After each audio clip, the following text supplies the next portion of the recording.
आज हम बात करेंगे कॉम्पोजिशन ऑफ क्रोमोसोम के ऊपर। क्रोमोसोम बेसिकली ना दो चीज़ों से मिलके बनते हैं, डीएनए और प्रोटीन।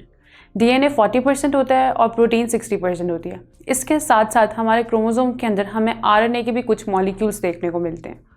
अब हमें पता है जो ये डीएनए और आरएनए होता है ना, ये बेसिकली हमारे न्यूक्लिक एसिड्स होते हैं और ये न्यूक्लिक एसिड हमारे न्यूक्लियोटाइड से मिलके बनते हैं। अब ये जो न्यूक्लियोटाइड है इसके अंदर फर्दर 3 सब यूनिट्स होते हैं, phosphate group, pentose sugar, nitrogenous base. अब अगर हम नंबर ऑफ न्यूक्लियोटाइड की बात करें ना कि एक क्रोमोसोम के अंदर कितने न्यूक्लियोटाइड होते हैं, तो ऑलमोस्ट एक क्रोमोसोम के अंदर हमें 140 मिलियन न्यूक्लियोटाइड्स देखने को मिलते हैं। अब इतने ज़्यादा न्यूक्लियोटाइड एक क्रोमोसोम के अंदर किस तरह होते हैं उन पर बात करते हैं। ये जो 140 मिलियन न्यूक्लियोटाइड की हमने बात की है ना, ये ऑलमोस्ट हर क्रोमोसोम के अंदर 5 सेंटीमीटर लेंथ ले रहे होते हैं, यानी कि ये 5 सेंटीमीटर का एरिया लेते हैं जिसमें ये सारे के सारे 140 मिलियन न्यूक्लियोटाइड एक रह रहे होते हैं उस जगह पर। अब ये किस तरह रहते हैं, बेसिकली ना ये अपने आप को इस तरह कॉइल कर लेते हैं कि ये अपने आप को उस जगह पे अकोमोडेट इजीली कर लें।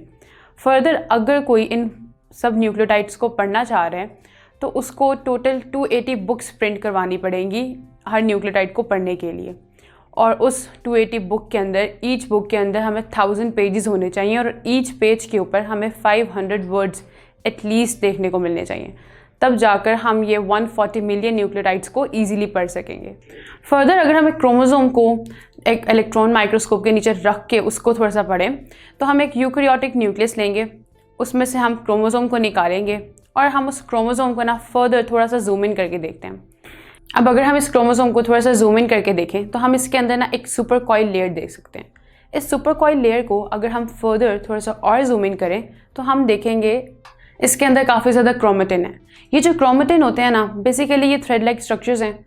इन थ्रेड लाइक स्ट्रक्चर में से अगर हम इनमें से एक थ्रेड लाइक स्ट्रक्चर को फर्दर जूम इन करें तो हम देख सकते हैं कि इसके अंदर क्रोमेटिन फाइबर है। अगर हम इस सेंट्रल फाइबर को थोड़ा सा और जूम इन करें तो हम इसके अंदर डीएनए और प्रोटीन देख सकते हैं। प्रोटीन को बेसिकली हम यहाँ सेंट्रल हिस्टोन का नाम भी दे रहे हैं।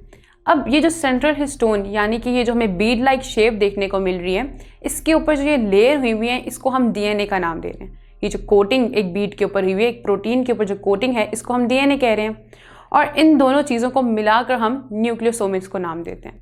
अब ये जो हिस्टोन्स होते हैं ना, ये बेसिकली पॉजिटिव चार्ज होते हैं, यानी इनके अंदर हमें आर्गिनिन और लाइसिन देखने को मिलते हैं, जबकि जो डीएनए होते हैं वो नेगेटिव चार्ज होते हैं, यानी उनके अंदर हमें फॉस्फेट ग्रुप देखने को मिलते हैं।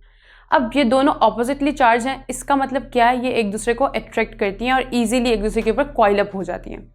फर्दर क्या होता है कि हम उस डीएनए को एक सेपरेट फॉर्म में देख सकते हैं, यानी कि एक उसका जो डबल स्ट्रैंडेड स्ट्रक्चर होता है उसकी फॉर्म में हम उसको देख सकते हैं। अब ये जो क्रोमेटिन होता है ना, अगर तो ये कंडेंस फॉर्म में रह जाए यानी कि कॉइल्स फॉर्म में ही रह जाए तो हम इसको हेटेरोक्रोमेटिन का नाम देते हैं। लेकिन इसके अलावा जो क्रोमोसोम के पार्ट्स होते हैं जो रह जाते हैं, रिमेनिंग पार्ट्स क्रोमोसोम के होते हैं, उनको हम यूक्रोमेटिन का नाम देते हैं। जो बेसिकली हम ना ड्यूरिंग सेल डिवीजन ही देख रहे होते हैं कि जो क्रोमोसोम जब सेल डिवीजन में हम देखते हैं कि वो थ्रेड लाइक स्ट्रक्चर में कन्वर्ट हो जाते हैं, तो उस दौरान क्या हो रहा होता है, जो उनका रिमेनिंग पार्ट रह रहा होता है ना, उसको हम यूक्रोमेटिन का नाम देते हैं। सो यहाँ ही हमारा टॉपिक एंड होता है, बाकी हम पढ़ेंगे नेक्स्ट लेक्चर में। अगर आप ये लेक्चर कंप्लीट देखना चाहते हैं और उसके साथ साथ बेशुमार एमसीक्यूज और उनके एक्सप्लेनेशन चाहते हैं तो कृपया गूगल प्ले स्टोर पे जाइए और डाउनलोड कीजिए app hippo e learning programme.